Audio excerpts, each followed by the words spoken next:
Hello everyone, welcome again on my YouTube channel creative and info hub. This is Manisha Meena और आज की ये जो हमारी वीडियो है उसका टॉपिक बहुत ही ज़्यादा इम्पॉर्टेंट है।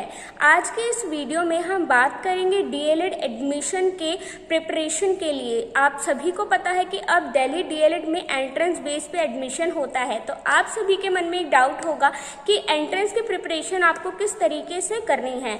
तो आज के इस वीडियो में मैं आपके साथ यही शेयर करने वाली हूँ, क्योंकि जैसे कि आप लोगों को पता है कि मैंने 2020 में एडमिशन लिया था डीएलएड में। उस टाइम पे एंट्रेंस नहीं था, तो मुझे पर्सनली इसका एक्सपीरियंस नहीं है। पर आपके जैसे बहुत सारे बच्चे जो आपके सीनियर्स होने वाले हैं, जिन्होंने ऑलरेडी लास्ट ईयर एंट्रेंस दे के डीएलएड गवर्नमेंट इंस्टीट्यूट में अपनी सीट रिजर्व की है, तो उनके साथ बातचीत करने के बाद जो कंक्लूजन निकाला है कि उन्होंने किस तरीके से अपने एंट्रेंस की प्रिपरेशन करी, वो मैं आपके साथ आज के इस वीडियो में शेयर करने वाली हूँ। सो वीडियो आपके लिए हेल्पफुल होने वाली है, तो इस वीडियो को एंड तक ज़रूर देखना। आप में से बहुत सारे स्टूडेंट्स ऐसे होंगे जिनको आगे जाके टीचर बनना होगा, तो आफ्टर 12th आप लोग डायरेक्ट डीएलएड का फॉर्म फिल करते हैं और उसके बाद 2 साल का ये कोर्स करने के बाद आप टीचिंग लाइन के लिए एलिजिबल हो जाते हैं, चाहे वो गवर्नमेंट सेक्टर की बात करें या प्राइवेट सेक्टर की बात करें। तो वापस आते हैं हमारे आज के टॉपिक के ऊपर कि आखिर डीएलएड में एडमिशन ले कैसे, एंट्रेंस की पढ़ाई करें कैसे। तो सबसे पहले तो आपको देखना है सिलेबस।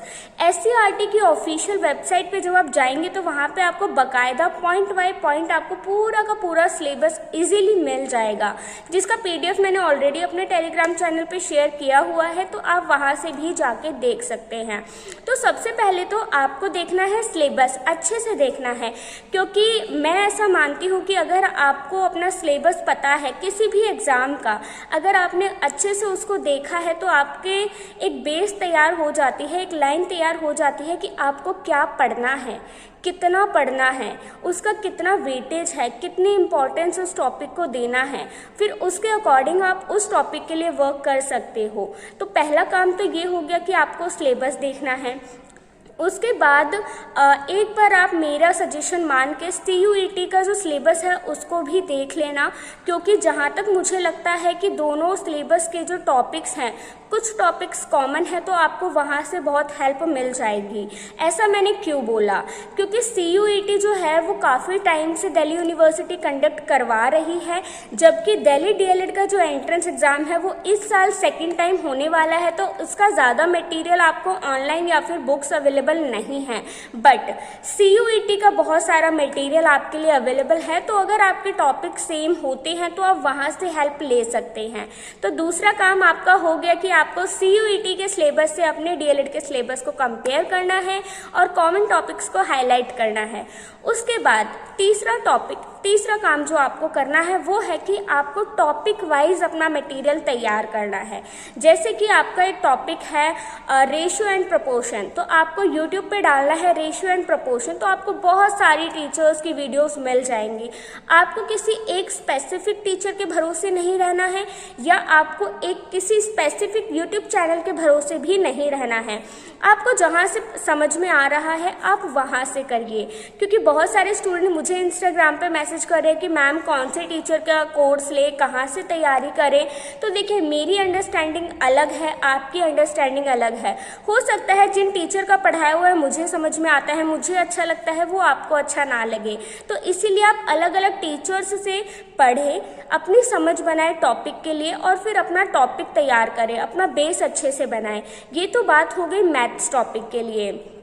उसके बाद जैसे कि हिंदी के टॉपिक्स हैं, उसमें आपके कुछ ग्रामर पोर्शंस हैं, तो आप मेरी मानिए तो हिंदी ग्रामर की एक अच्छी बुक ले ही लीजिए, क्योंकि आगे के एग्जाम्स के लिए भी आपके लिए हेल्पफुल रहेगा। ग्रामर की बुक्स कभी वेस्ट नहीं जाती, इनफैक्ट कोई भी बुक कभी भी यूजलेस नहीं होती है, वो फ्यूचर में कभी ना कभी काम दे ही जाती हैं। इसके अलावा जो आपका जीके वाला पोर्शन है एंट्रेंस में, उसके लिए आपको लूसेंट की बुक आती है, उसको फॉलो करना है, ना केवल डीएलएड एंट्रेंस के लिए बल्कि बल्कि आगे के जो आप KVS देंगे, DSSS देंगे, इनफैक्ट आप अगर SSC देते हैं या फिर रेलवे का एग्ज़ाम देते हैं तो उनमें भी जनरल नॉलेज और ये सारी जो GK की चीज़ें होती हैं वो अक्सर सभी एग्ज़ाम्स में पूछी जाती है। तो लूसेंट तो कॉमन बुक है जो हर स्टूडेंट के पास होती ही है, तो इसीलिए लूसेंट आपको ज़रूर परचेज़ करनी है। आई थिंक 180-190 की आपको वो इजीली मिल जाएगी। उसके बाद आपको टॉपिक्स को सर्च करना है। एक यूट्यूब चैनल जो मैं सजेस्ट करूँगी, मैंने उनकी वीडियोस नहीं देखी हैं, टीचिंग विथ रोज़गार अंकित करके कुछ चैनल है, आप उन्हें फॉलो कर सकते हैं। उनके चैनल पे आपको बहुत सारे DLED एंट्रेंस की अच्छी वीडियोस मिल जाएंगी। उन्होंने थ्योरी पे बहुत वर्क किया है। जिन बच्चों से मैंने रिव्यूज़ लिए हैं लास्ट ईयर कि उन्होंने कहाँ से प्रिपरेशन करी, तो ज़्यादातर बच्चों ने उन्हीं चैनल को फॉलो किया है और एंट्रेंस में अपना अच्छा स्कोर भी उन्होंने हासिल किया है। तो तीसरी चीज़ तो ये हो गई कि आपको अलग अलग प्लेटफॉर्म से लेके अपना टॉपिक तैयार करना है।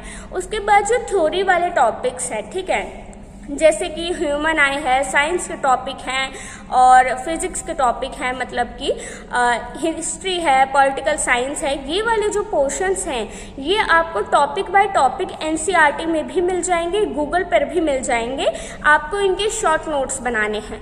अब आप बोलेंगे कि मैम इतना टाइम नहीं है कि हम शॉर्ट नोट्स बनाएं, but NCERT is the best. अगर आप टीचिंग लाइन में ही अपना करियर बनाना चाहते हैं, चाहे आप KVS की तैयारी कर रहे हैं, DSSS का कर रहे हैं, तो आपको उस बुक्स को, स्पेशली NCERT को ज़रूर पढ़ना होता है, क्योंकि जो क्वेश्चंस होते हैं वो डायरेक्ट NCERT से 1 मार्क्स क्वेश्चन में सीधा उठाए जाते हैं।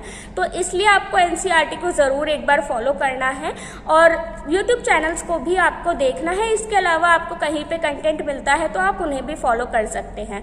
तो 3 बातें हो गई, आपका थ्योरी बेस कंप्लीट हो गया। अब बात आती है प्रैक्टिस क्वेश्चंस की। प्रैक्टिस कहाँ से करें? तो प्रैक्टिस क्वेश्चंस के लिए तो आपको क्वेश्चंस ही लगाने पड़ेंगे, मॉक टेस्ट लगाने पड़ेंगे। अब मॉक टेस्ट कहाँ से आए? इतनी जल्दी तो कहीं DLED के मॉक टेस्ट भी आपको नहीं मिलेंगे। तो देखो, मेरे चैनल पे already MCQ questions, topic wise MCQ questions available हैं, तो आपको वो प्लेलिस्ट मेरे चैनल पे मिल जाएगी और वहाँ से क्वेश्चंस आप प्रिपेयर कर सकते हैं, उनसे बाहर नहीं जाएगा। उसके बाद कुछ टॉपिक्स की वीडियो मेरे चैनल पे अवेलेबल नहीं है, क्योंकि मैं भी अभी पढ़ रही हूँ तो मैं मैनेज नहीं कर पाती हूँ। I am so sorry for that. तो जिन टॉपिक्स की MCQ क्वेश्चंस मेरे चैनल पे अवेलेबल नहीं है, आप गूगल कर सकते हैं, या आप जो थ्योरी पढ़ रहे हैं, जब आप एकदम बेसिक से पढ़ते हैं, एक एक मार्क्स को ध्यान में रख के पढ़ते हैं, तो आपके बहुत सारे short questions, MCQ type questions निकल के बाहर आते हैं। आपको कंटेंट के प्रति जो अपना कॉन्सेप्ट है वो एकदम क्लियर करना है। अगर आपका किसी चीज़ के लिए आपको कॉन्सेप्ट एकदम क्लियर होगा, आपको वो चीज़ अच्छे से समझ में आ गई है कि क्या है, तो फिर एग्जामिनर आपसे उस टॉपिक से रिलेटेड कुछ भी पूछ लें, आप उसका इजीली आंसर कर पाएंगे। बट प्रैक्टिस से क्या होता है, कॉन्फिडेंस लेवल आ जाता है कि हाँ हमने ये चीज़ की है, हम कर लेंगे, चाहे क्वेश्चन आपको कैसा ही घुमा फिरा के क्यों ना आए, हम कर लेंगे। बट डरने वाली बात नहीं है, क्योंकि DLED एंट्रेंस अब की बार सेकंड टाइम हो रहा है, तो क्वेश्चंस इजीली आते हैं, थोड़े से कंफ्यूजिंग हो जाते हैं, बच्चे हड़बड़ा जाते हैं, जैसे कि लास्ट ईयर का एक्सपीरियंस रहा। तो आपको डरना नहीं है, आपके पास अभी बहुत टाइम है। 17 जून को आपका एग्ज़ाम है, सॉरी। तो आप अगर अभी से प्रैक्टिस करते हैं, आपका 5 दिन में 10 दिन में आप थ्योरी कंप्लीट कर लेंगे, उसके बाद आपके पास इनफ टाइम रहेगा प्रैक्टिस क्वेश्चंस के लिए। तो आप प्रैक्टिस क्वेश्चंस करें, उससे आपको कॉन्फिडेंस आएगा, आपका टाइम मैनेजमेंट होगा, और जो थ्योरी आपने पढ़ी है उसके प्रति आपका जो भरोसा है, उसकी क्लियरिटी है, वो और ज़्यादा आपको मिलेगी। ना सिर्फ DLED की बात कर रही हूँ, मैं सभी कॉम्पिटिटिव एग्जाम्स की बात कर रही हूँ। अगर आपने अपनी थ्योरी कर ली और प्रैक्टिस क्वेश्चन नहीं किए, तो आपको कैसे पता होगा कि उस थ्योरी से एग्जामिनर क्वेश्चन किस तरीके से पूछ रहा है? ये सिर्फ तो आपको प्रैक्टिस क्वेश्चन करने पर ही पता चलेगा। तो आपको ये 4 काम करने हैं। अगर आप ये 4 काम कर लेते हैं तो आप DLED में अच्छा स्कोर कर सकते हैं, आपको कोई नहीं रोक सकता है। लास्ट ईयर जिनकी रैंक 1 आई थी DLED में, दिल्ली DLED में, उनसे मैंने जब इंटरेक्शन किया तो उन्होंने बताया कि उन्होंने कहीं से प्रिपरेशन नहीं की है, क्योंकि उन्होंने ग्रेजुएशन की हुई थी, उन्होंने गवर्नमेंट जॉब की प्रिपरेशन ऑलरेडी वो कर रहे थे, तो क्योंकि टॉपिक सेम है तो वो चीज़ प्रैक्टिस में होती रहती है, तो उसके बेसिस पे उनका क्वेश्चंस अच्छा हुआ और उन्होंने दिल्ली में फर्स्ट रैंक स्कोर किया। सेम सेकंड रैंक होल्डर का भी यही फीडबैक था। तो आई होप उनके फीडबैक आपको इस साल बहुत ज़्यादा हेल्पफुल रहे होंगे। तो इस तरीके से आप भी अपने आप को प्रिपेयर कर सकते हैं और सक्सेसफुली दिल्ली DLED में एडमिशन ले सकते हैं गवर्नमेंट इंस्टीट्यूट में। इसके नेक्स्ट वीडियो जो मेरे चैनल पर आएगी उसमें हम बात करेंगे कि गवर्नमेंट इंस्टीट्यूट और प्राइवेट इंस्टीट्यूट में क्या अंतर है, कौन सा बेस्ट है, हमें किस में एडमिशन लेना चाहिए। इन सभी बातों के ऊपर हम अगली वीडियो में बात करेंगे। यूँ तो मेरे चैनल पे ऑलरेडी इसके ऊपर वीडियो अवेलेबल है कि प्राइवेट डाइट में कैसी चीज़ें होती हैं, गवर्नमेंट डाइट में कैसी चीज़ें होती हैं, सब कुछ मेरे चैनल पे आपको अवेलेबल है, तो आप उन वीडियोस को भी ज़रूर जाके देखें। एंड आई होप आज की वीडियो आपको पसंद आई होगी। If yes do like this video, share करें। एंड यस, अगर आप मेरे चैनल पर फर्स्ट टाइम आए हैं और मेरी वीडियो आपको अच्छी लगी है तो प्लीज़ मेक श्योर कि आप मेरी वीडियो को लाइक करें, शेयर करें एंड यस चैनल को सब्सक्राइब करें। थैंक यू, मिलते हैं नेक्स्ट वीडियो में, बाय।